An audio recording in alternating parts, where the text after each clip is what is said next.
Bom dia, meus queridos alunos do nono ano A.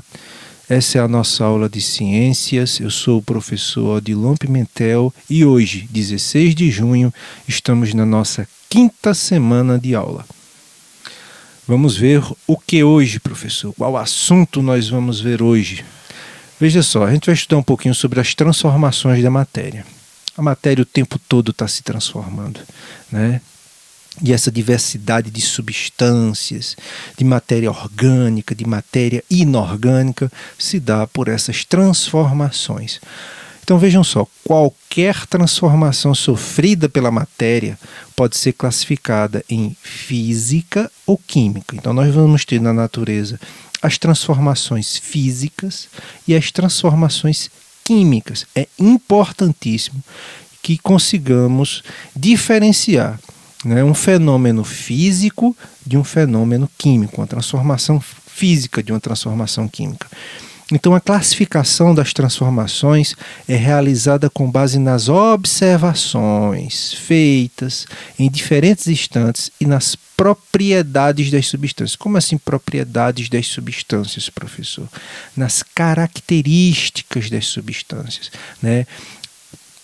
Substâncias diferentes, elas possuem características diferentes. Como assim? Cores diferentes, pontos de fusão diferentes, que é quando está passando do estado sólido para o líquido, a temperatura necessária para que se passe do sólido para o líquido para o sólido. O ponto de fusão, o ponto de ebulição, que é o ponto em que as substâncias começam a ferver. A densidade, substâncias diferentes têm densidades diferentes. Então, por isso é importante estudarmos essas transformações da matéria, né? Se analisarmos uma amostra de vela antes de sofrer a transformação, veja só, vou colocar aqui a vela.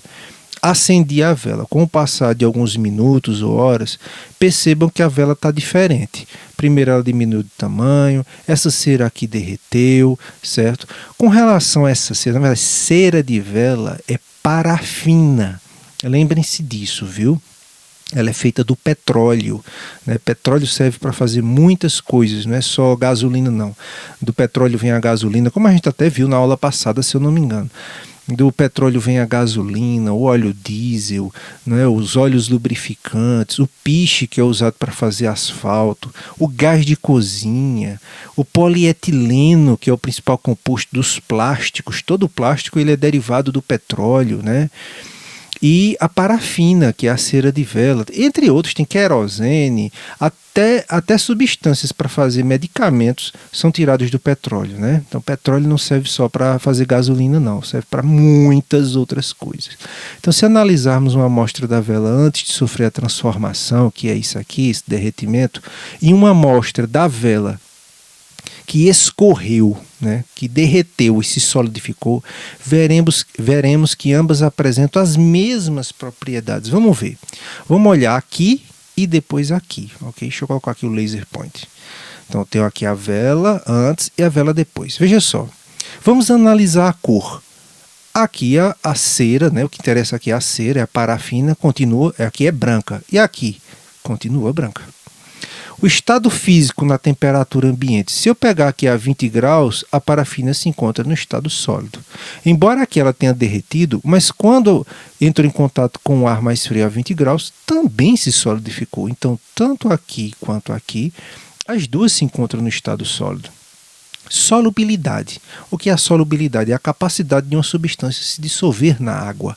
Se eu pegar parafina e colocar na água, a parafina não se dissolve na água, né?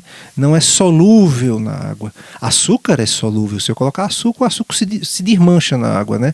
Se eu colocar sal, o sal se desmancha na água. Parafina não. Então, se eu pegar a parafina dessa primeira vela e colocar na água, ela vai ser insolúvel, não dissolve na água. Se eu pegar a parafina que está aqui agora, também vai ser insolúvel. A densidade. Bom, se eu pegar 1 centímetro cúbico dessa cera de vela aqui, dessa parafina, dessa primeira ou dessa segunda, ambas vão ter a mesma densidade, ou seja, cada centímetro cúbico delas vai pesar 0,88 gramas. São iguais, na mesma densidade.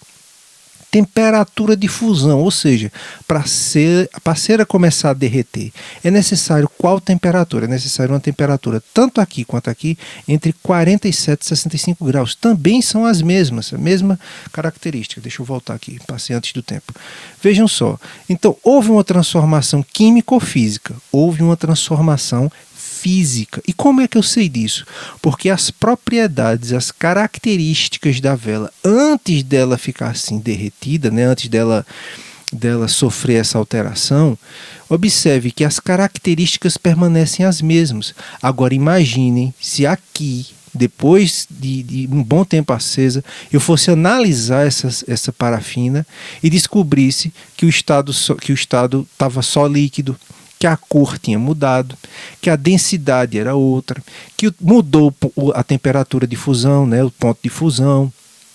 Isso ia querer dizer o quê? Que essa substância se transformou, que isso aqui deixou de ser parafina. Então, com essas características iguais aqui e aqui, me permitem concluir que essas duas velas, a parafina de uma e da outra, continua sendo parafina. Não houve transformação química, apenas uma transformação física, porque ela mudou o seu estado físico. Ela era grandona, era maior, era assim e agora ficou assim. Houve uma transformação física e não química. Essas propriedades, características, né, caracterizam a parafina. Isso nos indica que não houve mudança de substância, somente uma modificação da aparência, do estado físico, né, da aparência. Como não houve nenhuma alteração na composição da parafina, ela não deixou de ser parafina para se transformar em outra coisa, né? Isto é, ela continuou sendo parafina. Dizemos que nesse caso ocorreu uma transformação física. Agora, se eu fosse analisar e descobrisse na substância ali um outro ponto de fusão, um outro ponto de ebulição, uma outra densidade, então teria aí sim ocorrido uma transformação química. Transformação física. Em uma transformação física não há alteração na natureza da matéria, isto é, em sua composição. Nas transformações físicas, a forma, o tamanho, a aparência, o estado físico podem mudar, porém a constituição da substância não sofre alteração. Pega um pouco d'água, coloque no fogo, né, a panela, coloque lá no fogo, uma panela d'água, você vai ver a água evaporando. Aliás, você vai começar a ferver e ele vai vaporizar. Evaporar é uma mudança de estado físico do líquido para o gasoso mais lenta, né? A palavra correta seria vaporizar por ebulição, né? Está acontecendo uma vaporização por ebulição.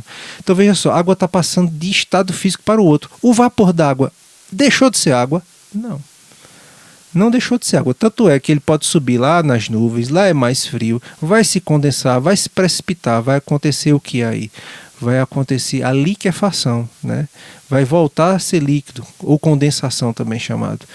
Deixou de ser água? Não, é só uma mudança física, não química. Agora, meu amigo, se a água subisse e ao invés de cair água das nuvens, caísse álcool, né?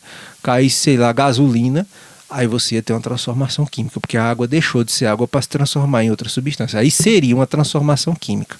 Mas nesse caso, na mudança de temperatura, a gente só tem mudanças físicas, né? Então, nas transformações físicas, a forma, o tamanho, a aparência e o estado físico podem mudar, porém a constituição da substância não sofre alterações. Então, olha só, nas transformações físicas, transformação de barra de cobre em fios. O fio deixou de ser de cobre? Não. Produção de joias de ouro. Eu pego o ouro, tiro lá o ouro, o minério ouro e vou produzir um anel, vou produzir uma corrente. Deixou de ser ouro? Não, só mudou a forma. Obtenção de carvão em pó por trituração. Bom, só estou quebrando o carvão, só estou diminuindo o tamanho. Deixou de ser carvão? Não, é só uma mudança física. No caso aqui do ouro e das barras de ferro, forma, aqui tamanho. Dissolução de açúcar na água. Quando eu coloco açúcar na água, o açúcar na água, depois de se dissolver na água, deixou de ser açúcar? Não, só mudou a aparência, mas continua, a água continua água, açúcar continua açúcar, só que um dissolvido no outro, né? É uma questão de solubilidade. Solubilidade não quer dizer que as substâncias se transformaram em outras substâncias. Congelamento da água. Bom, só houve uma mudança de estado físico. A água agora é sólida, mas continua sendo água. Tudo isso aqui são transformações físicas e não químicas. A transformação química. Em uma transformação química, ocorre a formação de substâncias novas, com propriedades diferentes, características diferentes, ponto de fusão diferentes, densidades diferentes, ponto de ebulição diferentes, cores diferentes às vezes. Para confirmar se houve uma reação química, não basta a observação apenas visual, porque às vezes não houve uma mudança de cor. Às vezes acontece, mas às vezes não acontece, né? É necessário comparar as propriedades das substâncias iniciais com aquelas após a reação. Se ao comparar as duas eu perceber, epa, essa aqui tem um ponto de fusão, né? Para congelar é uma temperatura, essa outra para congelar é outra temperatura. Então houve uma transformação química aqui. Então essa substância aqui se transformou, né? Então, quando parafusos de ferro são expostos ao ar atmosférico, após certo tempo, forma-se uma substância de cor avermelhada conhecida como ferrugem.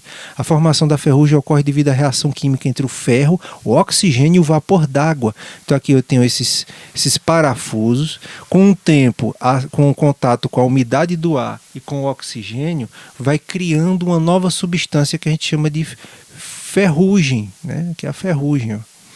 Comprimidos efervescentes adicionados à água originam novas substâncias. As bolhas evidenciam a forma da liberação de um gás, nesse caso gás carbônico. Percebam, uma nova substância está sendo produzida.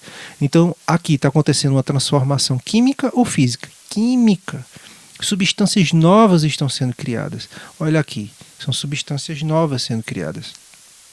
O que é uma equação química? Uma equação química, aliás, minha língua quase enrola agora. Equação química é uma forma de representar essas transformações. As substâncias iniciais, que são aquelas que ainda não se transformaram, envolvidas em um fenômeno químico, são denominadas reagentes. Então veja só, aqui eu tenho um parafuso, certo? Então parafuso, o oxigênio e a água são os reagentes. Quando eu tenho o prego já enferrujado, eu tenho o produto. Aqui eu tenho água e eu tenho as pastilhas, né, aqui por exemplo, efervescentes. Eles são, antes da pastilha ser colocada na água, a pastilha e a água são os reagentes. Quando eu pego a pastilha e coloco na água, produziu gás carbônico e outras substâncias. Então agora, o gás carbônico e essas outras substâncias são os produtos, o produto da reação.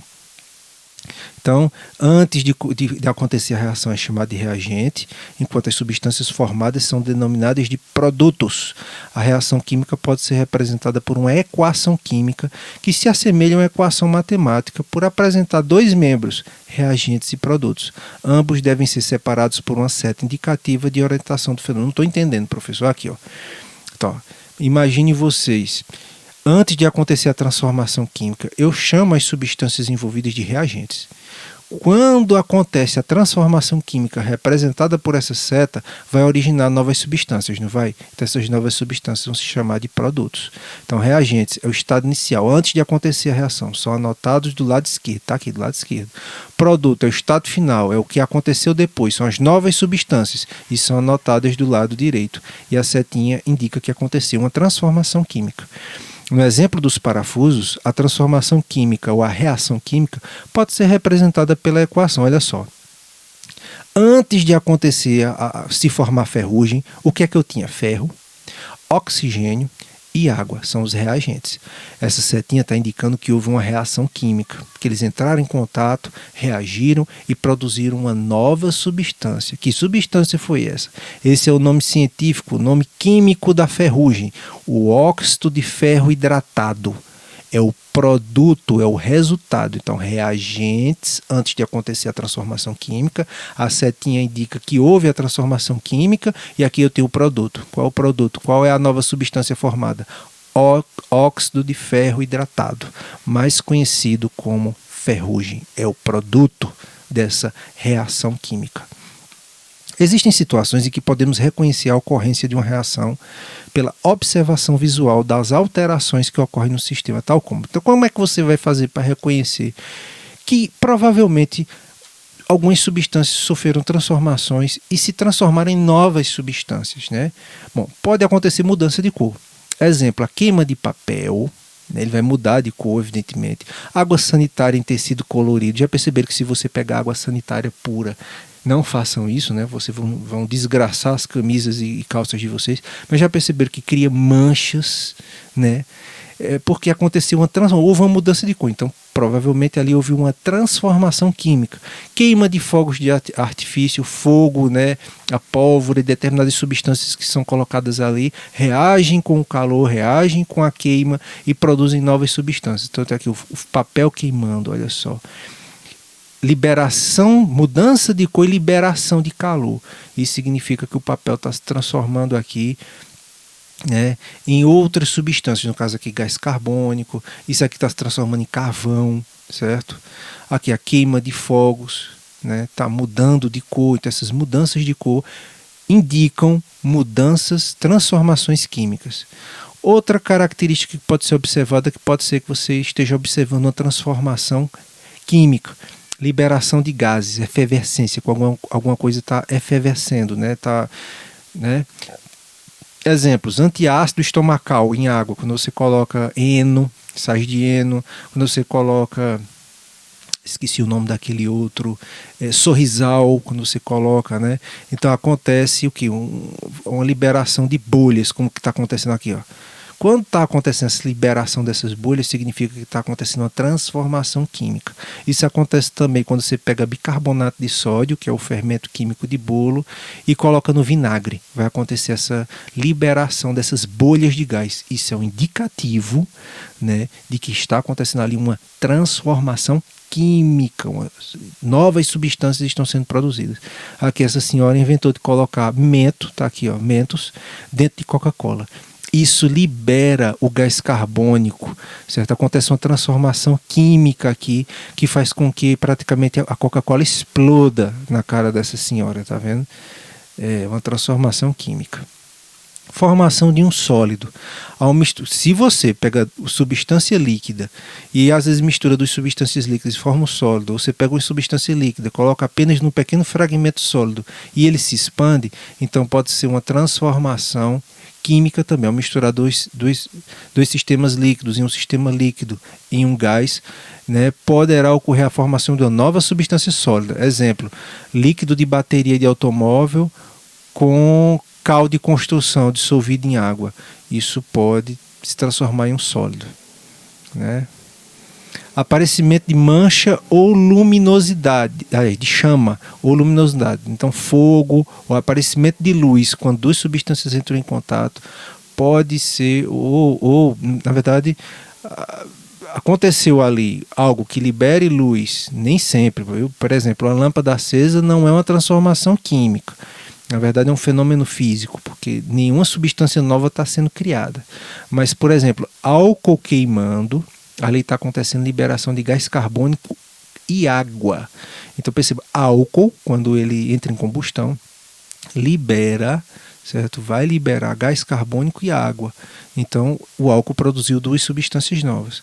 A luz emitida pelos vagalumes, acontece uma transformação química aqui, ó, no abdômen desse vagalume, que produz essa luminosidade. Então está acontecendo uma transformação química aqui, certo? Por hoje é só, pessoal. Eu sei que a aula hoje foi mais comprida que uma semana de fome, mas eu peço a compreensão de vocês. Então espero que vocês tenham gostado, certo? Aproveitem, se inscrevam no meu canal lá no YouTube, não esqueçam disso, tem tão pouquinha gente, né? E deem aquele like, aquele gostei lá no vídeo. Espero que tenham gostado e lembrem-se sempre: conhecimento é poder, né? Quem é ignorante não sabe que é ignorante, certo? E a gente precisa estudar para a gente poder enxergar o mundo com novos olhares, poder abrir a nossa mente. Só o conhecimento vai fazer a gente perceber a realidade do mundo. Então, a todos vocês um abraço e até a próxima aula.